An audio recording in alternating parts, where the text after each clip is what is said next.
welcome back to Preserve Health Talks. I'm Dr. Ira Pearlstine. And I'm Leah Ginn. And today we're going to discuss colorectal cancer, who it affects, why it's on the rise in younger people, and what you can do about it to get screened.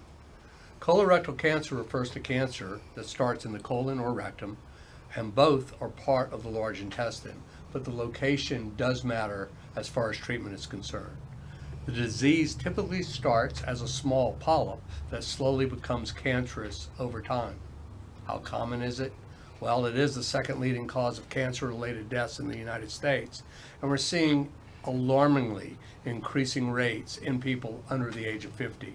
In fact, over 150,000 new cases of colorectal cancer will be diagnosed this year alone, and 1/4 of those cases will be in younger people under the age of 50 years of age. Yeah, so a lot of questions that we get quite a lot is what are some common symptoms of colorectal cancer? So any rectal bleeding, either bright or dark blood in the stool, change in bowel habits, whether it's diarrhea or constipation, as well as nausea, vomiting, unexplained weight loss can contribute to some concerns with colorectal cancer, some of those symptoms that I just talked about. In younger people, these symptoms are often missed or misdiagnosed as hemorrhoids, IBS, stress, or diet, leading to a delayed diagnosis and therefore delayed treatment, and they are typically found in later stages. If symptoms persist for more than a few weeks, especially rectal bleeding or unexplained weight loss, then of course we recommend you go see your doctor for further evaluation. The increase in colon cancer among young people is one of the most concerning trends that we've seen in modern oncology. Yeah, and it's steadily been increasing for people under age 50, and they're not really sure the reason. This includes both colon and rectal cancer, but the rise is especially alarming and notable for rectal cancer in younger patients. Yeah, I agree. So some things that we discuss with patients are diet and lifestyle shifts that can be made to help prevent or reduce the occurrence of colorectal cancer. So things like highly processed foods, red meats, low fiber intake can be associated with an increased colorectal cancer risk. Western style diets introduced early in life may prime the colon for inflammation and increase the rate of colorectal cancer, as well as a rise in fructose and additives may impact the gut health and again contribute to the increased cases of colorectal cancer that we have been seeing, as well as childhood and adolescent obesity can also contribute. People are sitting, playing video games, watching a lot more television, not getting out and exercising, eating fast foods. All that is contributory factors. Yeah. There are other contributory factors, and I love this phrase, gut microbiome dysbiosis. Yes. What is that? It's changes in your microbial or bacterial composition in the gut. Normally, you have bacteria in the gut, sort of like the Wizard of Oz. Instead of a good witch and a bad witch, there's good bacteria and bad bacteria. And the good bacteria, you need to process the food, to decrease transit time from the time you eat something until the time it's eliminated as waste. You want that time to be as short as possible. Right. The longer that food remains in the gut, the more toxic it is to your system and the more it can interrupt the normal gut microbiome. So you want to get things through the system a lot faster, and that those changes in the bacterial composition cause inflammation and possibly precancerous changes in the colon. And there is emerging evidence that links specific bacteria to tumor progression. Also, we now think that antibiotic use in early childhood could also disrupt long-term microbiome or normal bacteria stability. And their environmental toxins, pollutants, or endocrine disruptors, things like BPA and PFAS found in plastics and how we store our food, they may play a certain role.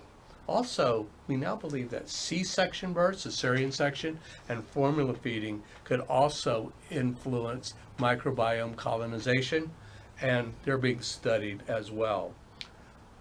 Symptoms like rectal bleeding, fatigue, or abdominal pain are often missed, particularly in younger people. There's a lack of screening under the age of 45 until recently. It is now recommended to start screening at age 45. But this lack of screening has allowed colon cancers to persist, grow, and they're often caught at later stages. Instead of catching it at stage 1 or stage 2, it's now being caught at stage 3 or stage 4. Typically, we start screening at age 45, like you had mentioned, or 10 years before the age of a diagnosed affected relative. So if they were diagnosed with colorectal cancer at 45, then you would want to start your screening at 35. So 10 years prior to their diagnosis, or 40, 45 years old, whichever, happens first, because some people are diagnosed later in life. So additional considerations, if you were diagnosed before age 60, the risk is considered even higher. Colonoscopy is typically the preferred screening method. What other screening? Well, there's a lot of other screening other than colonoscopy. Although colonoscopy, keep in mind, is the gold standard. The best screening test is the colonoscopy. A lot of people can undergo a colonoscopy for medical reasons. The prep as well is tough on a lot of people. There's the flexible sigmoidoscope.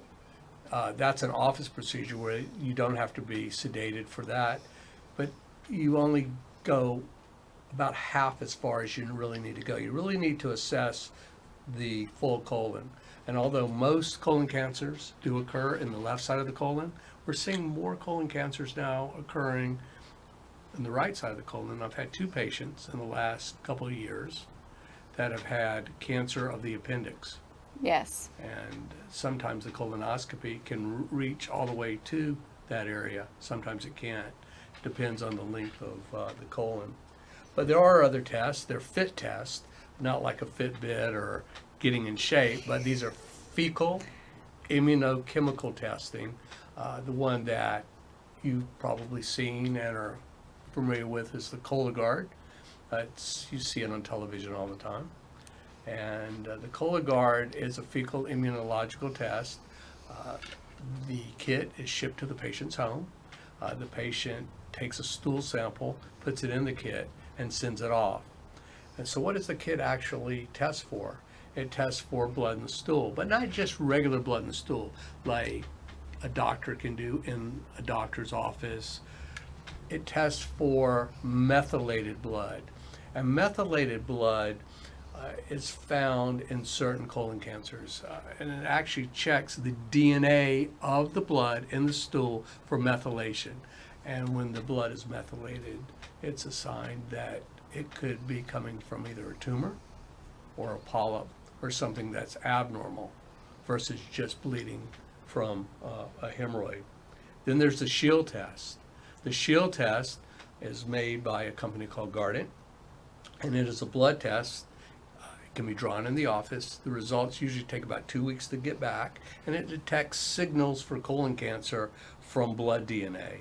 And this DNA is from the cancer shed into the blood, and it is FDA approved.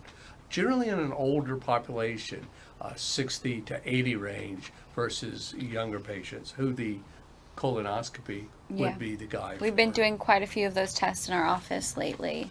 And it's great because typically after the age of 75, it becomes a risk benefit situation whether a patient should undergo a colonoscopy because the risk of a bowel perforation significantly increases after the age of 75. And the Shield test is covered by insurance well into your 80s. Yes, exactly. Now, not all colon polyps turn into cancer, but certain types carry a higher risk of malignant transformation, especially if left undetected or untreated. So which polyps do lead to colon cancer? They're good players and they're bad players. Tubular adenomas, if you see that on your pathology report that comes back, that's got a lower cancer risk. But anything that has the word villus in it, and I like to think of villus as villainous because it's a bad player, that would have a higher risk of colon cancer. So you have a villus adenoma, that's much more likely that polyp would become malignant over time. Yeah, so risk increases with the size of the polyp, so greater than 10 millimeters, a high grade dysplasia, as well as the villus component, like you said. Some polyps that are generally not precancerous are hyperplastic polyps. So they're usually small and they're left in the colon and they're typically benign. But of course, if there's any concern during a colonoscopy, whoever's performing it will take some biopsy samples and send them for pathology just to confirm, especially getting a detailed family history and lifestyle. So what's the takeaway from today's podcast? Colorectal cancer is preventable and treatable, especially when diagnosed early. Screening starting at 45 years old is very important, and we urge you, if you're listening and you're over 45 and you've never had a colonoscopy, see your doctor. And there's other options, as we've discussed. Cologuard is a stool test in the male, or there's some blood test, or the sigmoidoscopy, like you said. So there's other options besides a colonoscopy. So what I'm hearing from you then is know your family history and get screened. Yes. I'm Ira Pearlstine, Leah Ginn. and this has been Preserve Health Talks. Thank you.